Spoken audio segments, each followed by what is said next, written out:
Hi there, happy gardeners! Marcelina here showing you another rose video. I just love talking roses. However, the content of this video is not intended to help experienced rosarians, but you guys are more welcome to watch this video and I will walk you along the way. I created this video for newbies, someone who is new to growing roses, and I selected 5 top best varieties of roses that would help you guys to get started, and I can rest assured that you would fall in love with one of these roses. So let's get started and see you on the next clip.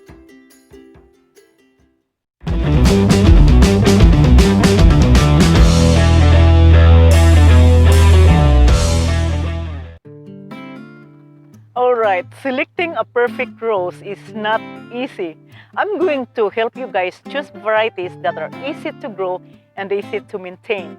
But before we continue this video, I'm going to ask 3 special favors from you guys. First, if this is the first time you discover my channel, consider to subscribe. Subscription is free, doesn't cost you anything. And also, if I have a lot of subscribers in my channel, it gives me more energy to upload more videos for you guys. Second, if you enjoy watching this video and the content is helping you, give it more likes. And also, the last favor that I'm going to ask from you guys is share the video. Share the content with all your friends, co-workers, families, and people you know that are new to growing roses. So let's continue and see you in the next video. Alright guys, so I selected the top 5 best roses to grow for beginners, and I'm going to take you for a short walk. So let's go to the courtyard garden. So I grow roses in my courtyard. So this is my courtyard, guys, and I grow rose here in this raised bed. So the number 5 best rose to grow for beginners is the knockout. You can't go wrong with the knockout, guys, and especially for the yellow knockout. Oh my goodness, the smell is so strong. Even if you are in a little bit distance, when you walk, in this rose, you can't miss the smell. It just smells good. So if you don't have a yellow knockout, just get one because it's so beautiful. It is disease resistant to mildew and black spot. The pest that will attack the roses, and also most of the roses, is the beetle and the slug. So if you have that so far this year, I don't have problem with the beetles. But if you have that problem, just spray it with neem or any other horticultural spray. So it blooms all the time. And as I mentioned, it is disease resistant, easy to grow, easy to care for beginners, and they bloom all the time, all summer long till frost. You just have to deadhead a little bit and then they produce more flowers again.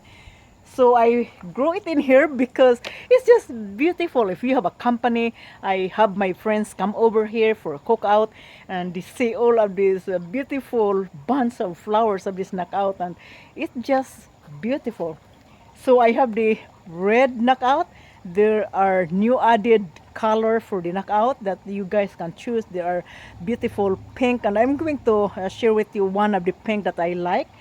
So the red knockout doesn't smell as opposed to the yellow knockout, but still they're still beautiful. Look at how beautiful this double red rose, and they had a healthy young foliage.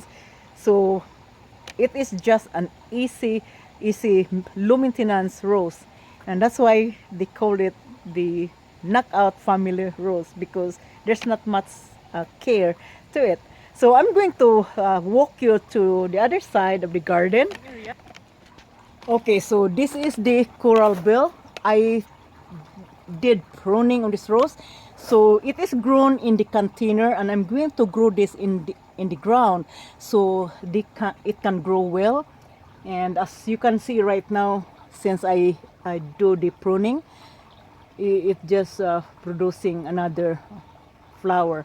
So this is the rose, the knockout pink rose or coral rose, that it's just blooming like crazy. So you just cut them down a little bit to look good, and then it produces another flower again. So it would bloom till frost. So it's just a beautiful knockout. All right, we're back in the landing area. So the number 4 best roses for beginners is the Viranda. You can't miss the beauty of this Viranda, guys. This is Roxanne Viranda, and it is beautiful. It's bred by Cordes, and I love Cordes flower because it's just very attractive, and it forms a beautiful red clusters you can see here, and healthy foliage. It is very disease resistant to mildew and black spot, and also it is cold tolerant. It is a rose. You can grow this rose in the container because it's a smaller bush, and this plant is best in borders, like if you have, or flower beds, because it is a smaller bush and it doesn't overtake the entire area.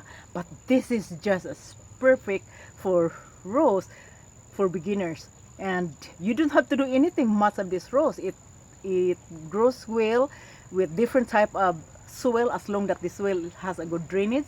And you can fertilize your roses with granular fertilizer. So if you can get the 557, so that is best for roses.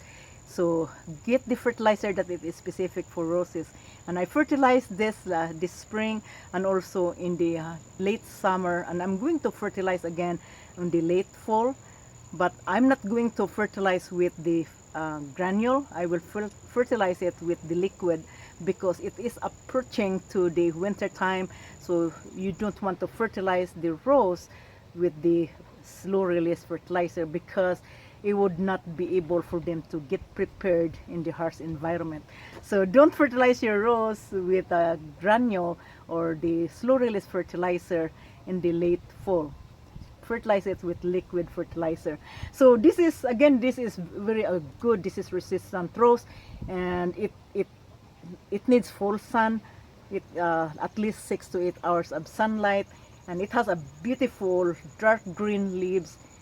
This the flower, once it's fade, you don't have to do a deadhead. It just self itself. So it is self clean rose. And sometimes when I come here, I say like, what happened to my rose? Where is it? So because the plant cleans itself. It's just a beautiful bush. Now I'm going to save you the perfect rose. So stay with me for a while. So let's go to the number 3 best rose. Alright, so the number 3 rose for beginners is the Rosa Ragosa.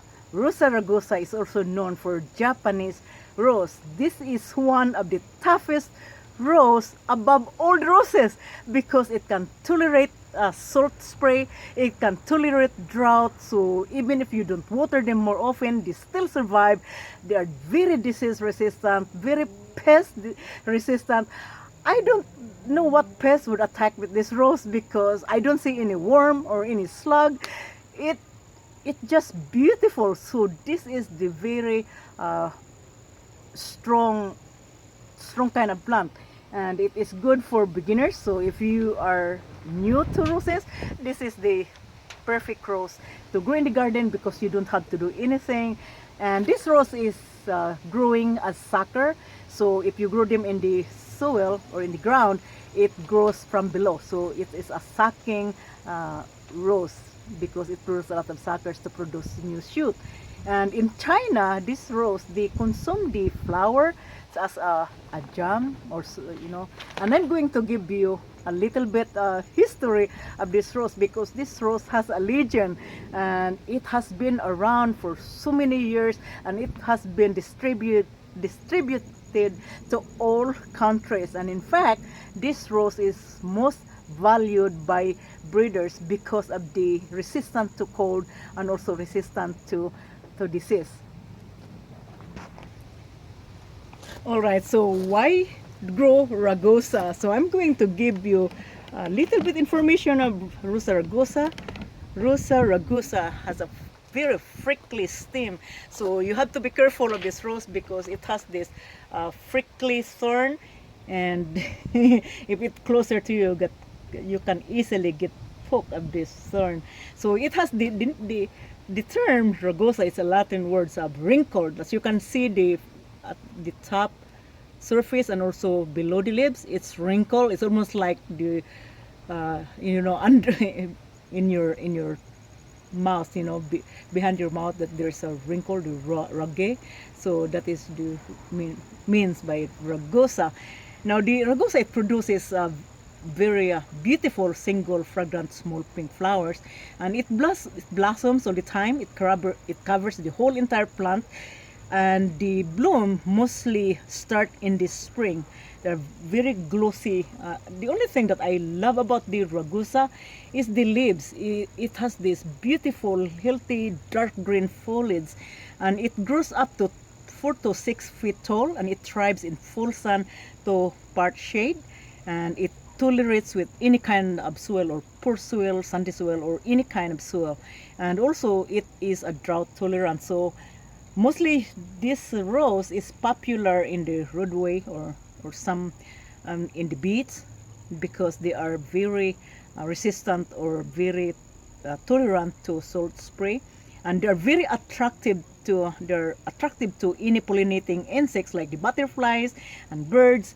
So every summer I come here, I see all these bees, the honey bees, coming to the flower. So it would be crowded with this pollinating insects. So if you need pollination to some of your plants, especially vegetables, so plant ragosa next to the plant that needs pollination.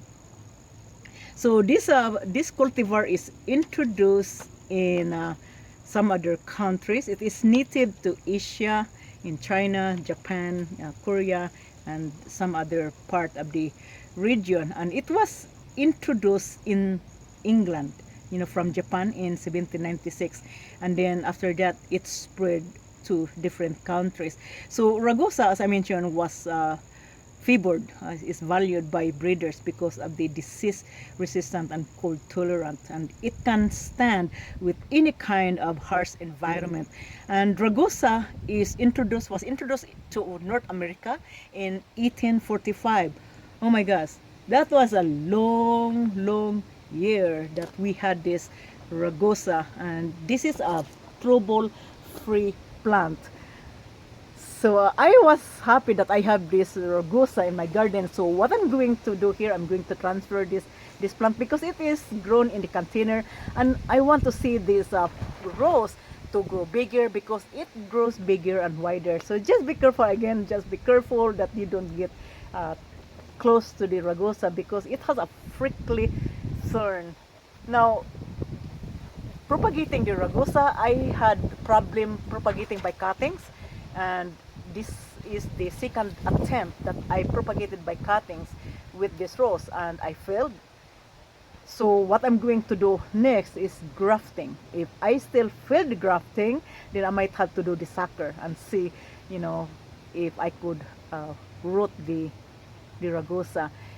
They produce hips in there's a lot of hips in here. I did not grow the hips. I should probably have different outcome, because when you grow seeds, it would go back from different genes way back. So you cannot expect that the same rose when you grow seeds. So the number 2 best rose to grow in the garden for beginners is, at last, finally we have a perfect rose. It's beautiful fragrant rose, and I like this rose because it is a self-clean, so it just fall off once the flower is over. It just fall off, and you don't have to deadhead, and you just trim a little bit to look it good. And it is very healthy foliage. There's no need to spray, because it is very disease resistant to mildew and black spot, and it's just a perfect rose for you guys to grow this plant. And I grow it in here in the raised bed, because I want to have this grow bigger, and want to see the beautiful bunch of flower. So it blooms all summer long till frost. And as you can see, I wanna show it to you closer. So as you can see, look at this. Look at this new shoot, guys. It's just amazing. And this is the second best rose that I would recommend to buy. All right, so we are down to the number 2 best roses for beginners. Are you guys ready for the last number one perfect rose? I'm going to show it to you. Be right back.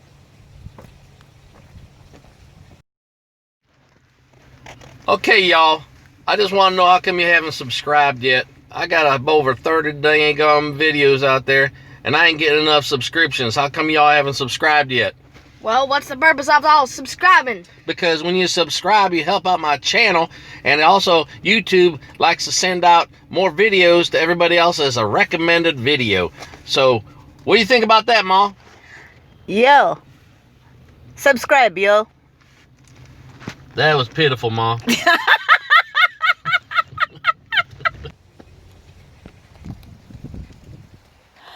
Alright, so I'm back. So the number one best rose to grow is the Plum Perfect. Oh my gosh, this Plum Perfect, guys, is so beautiful. It's a perfect rose that speaks for itself. It has very doubled flower with intense color of lavender or plum, and it has a very healthy green foliage and disease resistance to mildew and black spot, cold tolerant 5 to 9. It's just a beautiful. So I saved this as the number one best rose to grow in the garden, and they grow a little bit taller. This is a Floribunda rose, and it's just beautiful. So you just fertilize a granular fertilizer. The fertilizer that I would give to the rose is 557. So that is best to fertilize your roses, and make sure that if you can fertilize them, the fertilizer that is specific for roses. So this is the best rose, perfect rose for everyone's garden. And I'm not done here, guys. I still have more to go, and I'm going to go over some important materials in terms of basic terms for roses, so you can get a little bit understanding as you learn into roses. Alright, guys, I'm going to answer a few questions here. This question came from the video that I had, how to earlier roses. So I pulled the question here, and one of the question comes from my new subscriber, Jim. So Jim asked me, I love your roses, very healthy. What type of soil and fertilizer do you use? So my answer to this is that roses grow in any kind of soil as long that the soil has a good drainage. Although roses prefer the soil that is humus and acidic soil because they are acid-loving plants. Other than that, they will grow any kind of soil. Just make sure that the soil drains. The fertilizer that I use here for my roses is organic rose stone. So this is the fertilizer I use. I'm going to link this product on the video so you guys can check it out and get a bag of this.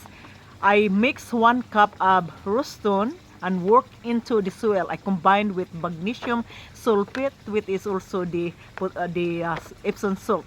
So I give 5 ounces of Epsom salt. You can mix it into the soil, or you can mix it in the water and water your plants. So you give 1 cup of fertilizer, mix in the soil, and 5 ounces of Epsom salt, mix in the soil, and give that to the plant. Now, another question that I have here comes from Amit. So this is a good question. In fact, Amit, I also have a problem with this. The question here, I have selected a weak stem for early yearing as only 2 stems were available. Now after 1 week, the leaves on the stem have turned yellow and fall off. Is it normal? Well, this is not normal. If the leaves turns yellow and fall off, it's not normal. But I would suggest that get the earlier plants that is healthy and it has a good stem. Select the stem to be successful in early yearing. To root the stem, you need to select the stem that it is not thin, it is not too thick, because if it is thick, it takes a while to root. So it has to be a perfect healthy stem. So you're choosing the weak stem, so I would not waste the time. So find a stem, find a rose that is healthy and also has a good stem to earlier, so you will be successful. So again, it is not normal. I have I earliered one rose here. The rose was healthy and the stem was healthy, but during the procedure I infected the stem. Something in my pruner, I disinfect the pruner, but the fungus still get into the procedure and infected the stem. So the stem get infected, the yellow turn, the leaves turn yellow and fall off. So when it rooted, so I transferred to the container, but few weeks later the rose died. So again, select the best roses to propagate, to get you successful. And the other question I have here from Eva. So this is for you, Eva. How long you wait to get them to root like that? Thanks in advance for your answer. Well, Eva, the normal rooting time for earlying roses is 2 weeks. And if you are using a hormone to expedite your rooting, if you use the Clonix gel hormone, this will increase your rooting time to cut down the time from 2 weeks. Maybe you can root them less than 2 weeks. So my propagation here, I rooted fast because I use the Clonix gel hormone. So I'm going to link that Clonix gel hormone so you can just check it out and get from there. So alright guys, so let's take a break and have some coffee. So this is my beautiful small cup. I'm going to give you a question, guys. I'm going to throw a question here on this video, and I'm going to have you answer the question. Whoever who gets the best answer, I'm going to give you a free cup from Cashew Green. So I will send this cup for you if you have the best answer. So I'm going to throw this question for you guys to answer, and I'm going to read all your answers, and then if I can find the best answer, then I will send this cup to you. So I'll be right back. Alright, now it's my turn to ask you guys question. I have a question, and I keep this question. I did not answer it because it is a funny question. This question came from one of my subscribers in the Philippines named Tony. Hi Tony.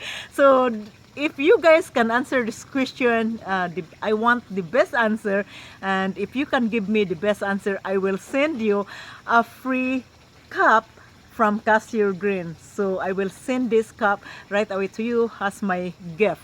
So here's the question. Sister, I live in the Philippines and we don't have winter here. How can I stratify the Japanese seeds? Because I want to grow Japanese maple in the Philippines. So if you can answer this question, guys, and your answer is best, then I will send this cup right away to you. Alright, so we're going to move on to the next video, but before we continue, let's have a break and see you in the next episode. Alright, let's get back to the materials on selecting the best roses for beginners. So I'm going to give this extra bonus of information for you guys if you are new to roses and you need to learn this term. So roses that you buy mostly are grown on root or grafted rose, like what you see here. This is a grafted rose. I don't know how long this rose since I buy it. The grafted rose has a short lifespan, and majority of the rose would live only 5 years for grafted. And I don't know how many years since I bought this. As you can see, it's almost done to its life. Hopefully I can still have an enjoyment of this rose for another 2 years. This is black cherry rose. It's a beautiful rose, but it's not doing well. So the on-root is a rose that it is taken from the cuttings or earlying and grow that. And it is very strong plant. It is vigor. It increases more blooms. In the winter, when it dies out or dies off, in the spring, it emerges a new young shoot. The grafted rose, it's different.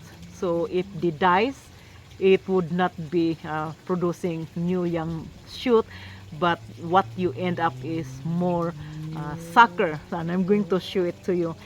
So the grafting is very skilled type of propagation because you are going to take one piece of tissue and graft it to another plant. The idea of grafting is that to save the injured plant. They are weak plant and they have to graft it in a strong plant so they can survive in the harsh environment, and also they are disease resistant. So that's the reason why they graft the rose.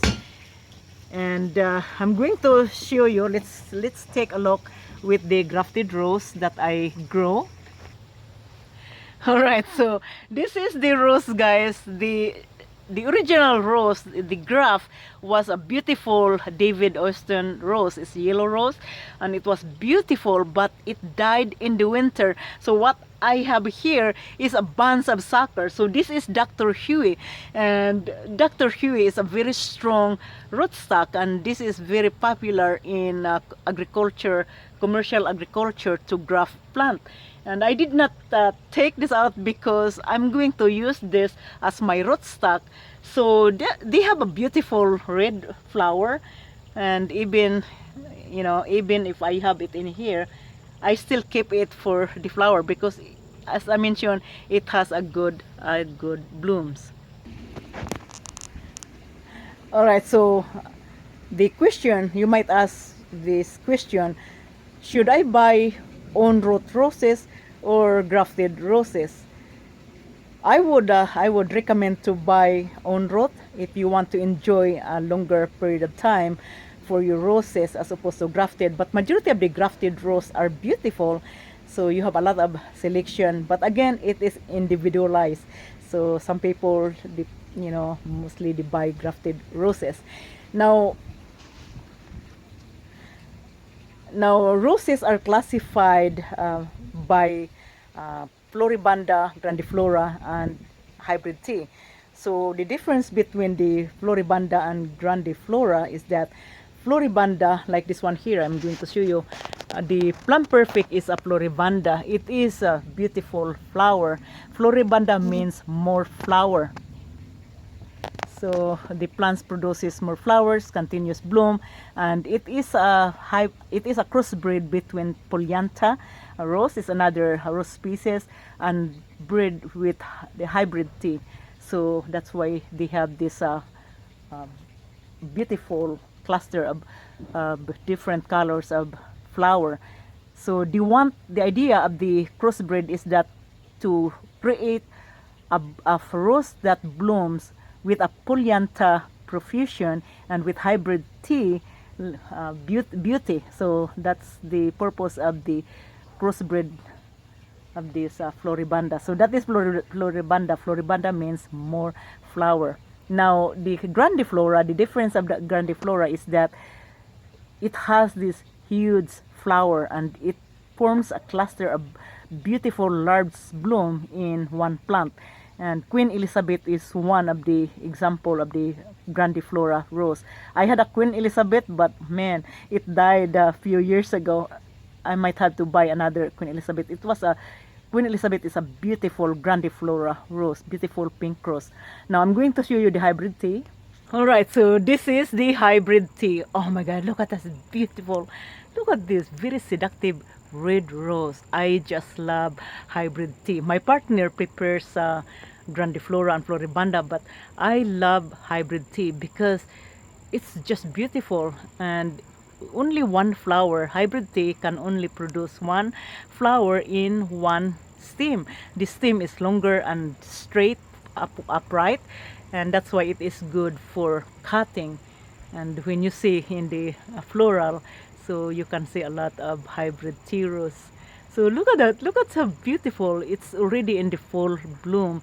Earlier last week it was just like beautiful, like a cone, and that's why I like about the hybrid tea rose.